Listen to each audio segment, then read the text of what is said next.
வணக்கம். இன்னைக்கு நம்மளோட ஜோதிட பயணத்துல நாம பார்க்க போறது ராசி மண்டலத்தோட 4வது லக்னமான கடக லக்னம்.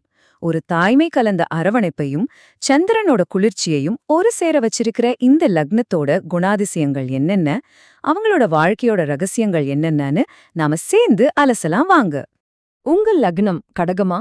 இல்ல உங்களுக்கு ரொம்ப முக்கியமான உங்க வாழ்க்கையில இருக்கிற யாராவது கடக லக்னத்துல பிறந்தவங்களா அப்படின்னா இந்த அனாலிசிஸ் கண்டிப்பா உங்களுக்காக தான்.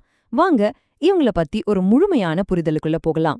கடக லக்னத்தை நாம புரிஞ்சுக்கிறதுக்கு மூணு முக்கியமான குறியீடுகள் போதும். அதுல முதல் குறியீடு இதோட அதிபதி மனோகாரகன், வேகத்துக்கு அதிபதியான சந்திரன் தான் கடகத்தோட ரூலர். சொல்லப்போனா இவங்களோட மொத்த வாழ்க்கையுமே இயக்குற ஒரு சக்தி எதுன்னா அது இந்த சந்திரன் தான். ரெண்டாவது குறியீடு இவங்களோட தத்துவம். அது என்னன்னா நீர். இப்போ தண்ணியோட குணத்தை யோசிச்சு பாருங்களேன். அதுக்குன்னு ஒரு ஆழம் இருக்கு, அதுக்கு ஞாபக சக்தி இருக்கு, அது எந்த பாத்திரத்துல ஊத்துனாலும் அதுக்கேத்த மாதிரி மாறிடும். இந்த எல்லா குணங்களும் இவங்களோட இயல்புல அப்படியே கலந்திருக்கும். மூணாவது ரொம்ப முக்கியமான குறியீடு இதோட சின்னமான நண்டு. வெளியில பார்க்க ரொம்ப ஹார்டான ஓடு, ஆனா உள்ளுக்குள்ள ரொம்ப சாஃப்டான சதை. எதையாவது ஒரு தடவை புடிச்சிட்டா விடவே விடாத பிடிவாதம். இந்த நண்டோட குணத்தை வச்சே இவங்கள நாம ரொம்ப துல்லியமா கணிச்சிடலாம். இந்த மூணையும் மட்டும் நீங்க மனசுல வச்சுக்கிட்டீங்கன்னா போதும், கடகம் உங்களுக்கு முழுசா விளங்கிடும்.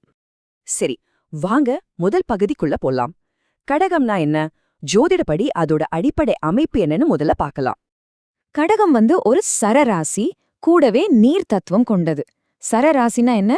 ஒரே இடத்துல நிக்காது, எப்பவும் இயங்கிக்கிட்டே இருக்கும். நீர் தத்துவம்னா எமோஷன்ஸ், உணர்ச்சிகளோட ஆழம். இப்போ இதை ரெண்டையும் சேர்த்து யோசிச்சு பாருங்க. ஓடிக்கிட்டே இருக்கிற ஒரு நதி மாதிரி. அதுக்கு மேல பார்க்க அமைதியா இருந்தாலும் அதுக்குள்ள எவ்ளோ ஆழம் இருக்கும், எவ்ளோ ரகசியங்கள் அதை வச்சிருக்கும். அதுதாங்க கடக லக்னக்காரங்க. இப்போ ரொம்ப ரொம்ப ஒரு இன்ட்ரெஸ்டிங்கான பகுதிக்கு வரும். இவங்களோட அதிபதி சந்திரன் இவங்களோட உடம்பையும் மனசையும் எப்படியெல்லாம் ஆட்டி படைக்கிறார்னு பார்க்கலாம் வாங்க. இவங்கள பார்த்தாலே போதும், சந்திரனோட ஆதிக்கம் அப்பட்டமா தெரியும். முகம் பாத்தீங்கன்னா பௌர்ணமி நிலா மாதிரி நல்ல பிரகாசமா வட்டமா இருக்கும். கண்ணுல ஒரு தனி கனிவு தெரியும். பொதுவா மீடியம் பிசிக் தான், ஆனா வயசு ஆக ஆக உடம்புல நீர்ச்சத்து அதிகமாகி கொஞ்சம் வெயிட் போட வாய்ப்பிருக்கு. இதுதான் இவங்களோட முக்கியமான ஒரு குணம். வானத்துல சந்திரன் எப்படி வளருது தேயுதோ அதே மாதிரி தான் இவங்களோட மூடு. ஒரு நாளைக்கே பல தடவை மாறும். அந்த மாற்றத்தை நீங்க வேற எங்கேயும் தேடவே வேண்டாம். அவங்க முகமே அப்பட்டமா காட்டி கொடுத்துடும். சொல்லப்போனா இவங்களால தன்னோட உணர்ச்சிகளை மறைச்சு நடிக்கவே முடியாது. அடுத்து நாம பார்க்க போறது இவங்களோட சின்னமான நண்டு. இந்த நண்டோட குணத்தை வச்சு இவங்களோட பர்சனாலிட்டியை எவ்ளோ அழகா புரிஞ்சுக்கலான்னு பாருங்க. இவங்களுக்குள்ள இயல்பாவே ஒரு தாய்மை குணம் இருக்கும். எல்லாரையும் ஒரு அரவணைப்போட பாத்துப்பாங்க. அடுத்து மெமரி பவர். அடேங்கப்பா, தண்ணி எப்படி எல்லாத்தையும் தனக்குள்ள இழுத்துக்குமோ அதே மாதிரி இவங்க பழைய விஷயங்களை, குறிப்பா தங்களுக்கு நடந்த வழிகளை தேதி நேரம் மாறாம அப்படியே மனசுல வச்சிருப்பாங்க. இந்த ஒரு வரி இவங்கள பத்தின மொத்த சாராம்சத்தையும் சொல்லிரும். அது ஒரு மனுஷனா இருக்கலாம், ஒரு பொருளா இருக்கலாம், ஏன் ஒரு பழைய வலியா கூட இருக்கலாம். நண்டு எப்படி அதோட கொடுக்கல ஒன்ன பிடிச்சா விடாதோ அதே மாதிரி தான் இவங்களும். பிடிச்சுக்கிட்டாங்கன்னா விடவே மாட்டாங்க. இதுதான் அவங்களோட மிகப்பெரிய பலம். ஆனா அதே சமயம் மிகப்பெரிய வீலவீனமும் இதுதான். இப்ப இவங்களோட கெரியர், பணம், குடும்பம்னு பிராக்டிக்கலான விஷயங்கள் எப்படி இருக்குன்னு பார்க்கலாம். இங்கேயும் சந்திரன், நீர், நண்டு இந்த மூணோட தாக்கம் எப்படி இருக்குன்னு கவனிச்சுக்கிட்டே வாங்க. சந்திரன் மனசுக்கும் உணவுக்கும் திரவ பொருட்களுக்கும் அதிபதி. அதனால இவங்களோட தொழிலும் இத சுத்தியே தான் இருக்கும். சந்திரன் தாய்க்கு காரகன் இல்லையா? அதனால மத்தவங்கள பாத்துக்கிற மருத்துவம், நர்சிங் மாதிரி வேலைகள் இவங்களுக்கு செம்மையா செட் ஆகும். அதே மாதிரி ஹோட்டல் பிசினஸ், பால் பண்ணை, தண்ணி சம்பந்தப்பட்ட தொழில், கடல் தாண்டி பண்ற ஏற்றுமதி இறக்குமதி, இதுல எல்லாம் இவங்க ஜெயிப்பாங்க. பொருளாதாரத்தை பத்தி பேசணும்னா இவங்களோட வருமானம் ஒரு கடல் அலை மாதிரி தாங்க. ஒரே மாதிரி இருக்காது, ஏற்றம் இருக்கும், இறக்கம் இருக்கும். ஏன் அப்படி? ஏன்னா அதிபதி சந்திரன் ரொம்ப வேகமா நகரக்கூடிய ஒரு கிரகம். வானத்துல அது வளர்ந்து தேயிற மாதிரி இவங்களோட பணப்புழக்கமும் இருக்கும். ஆனா இங்க ஒரு மேஜிக் இருக்கு. கையில காசு இல்லைனாலும் இவங்களோட தேவைக்கு எங்கிருந்தாவது பணம் வந்துகிட்டே இருக்கும். அதுதான் ஆச்சரியம். கடகலக்னக்காரங்களுக்கு குடும்பம்னா உயிர்.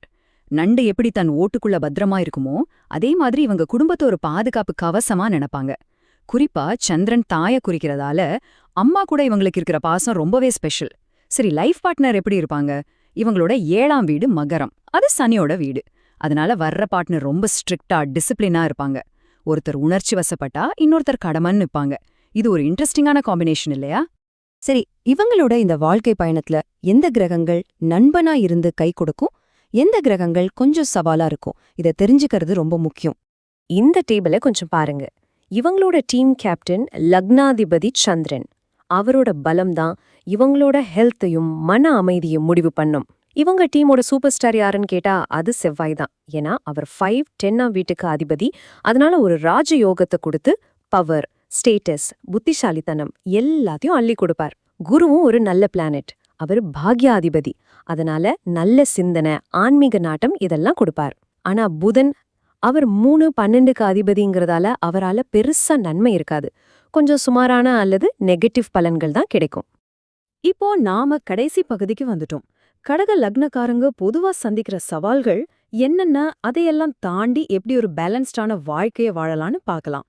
இவங்களுக்கு பெரிய எதிரி யாரும் வெளியில இல்ல, அவங்களோட மனசுதான். ஒரு விஷயத்த பிடிச்சுக்கிட்ட ஓவரா திங்க் பண்ணி கவலைப்பட்டுக்கிட்டே இருப்பாங்க.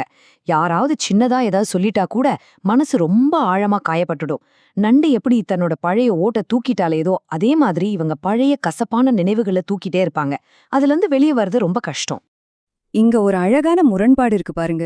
எது இவங்களோட பலமோ அதுவேதான் பலவீனமாவும் மாறுது. மத்தவங்க மேல அக்கறையா இருக்கிறது பலம், ஆனா அதுவே ஓவர் திங்கிங்கா மாறும்போது பலவீனம். சூப்பரான ஞாபக சக்தி ஒரு வரம், ஆனா அதுவே பழைய காயங்களை மறக்க விடாம பண்றப்போ ஒரு சாபமா மாறிடுது. இதுதான் கடகத்தோட நேச்சர். அப்போ இந்த எமோஷனல் அலைகளை எப்படி பேலன்ஸ் பண்றது?